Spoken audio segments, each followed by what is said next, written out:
เห็นหน้าแฟนเก่ายังบ่เท่าปันใดเด้น้ออีหลีบ่น้อที่เขาลือคือเมียป่าเป็นโสดรอบสองน้องได้ฟังจากคนเขาสร้างบอกลาไปหาย่านเขาว่าน้องเป็นตัวการเห็นตายเที่ยวผ่านกายหน้าบ้านสอบถามจำอูฟังอายเว้าสู้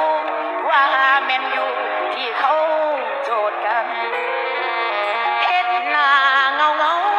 ยิ้มเศร้าเศร้าเห็นแล้วสงสารอดีตเคยหวังมันก็เลยหันมาสั่นคอ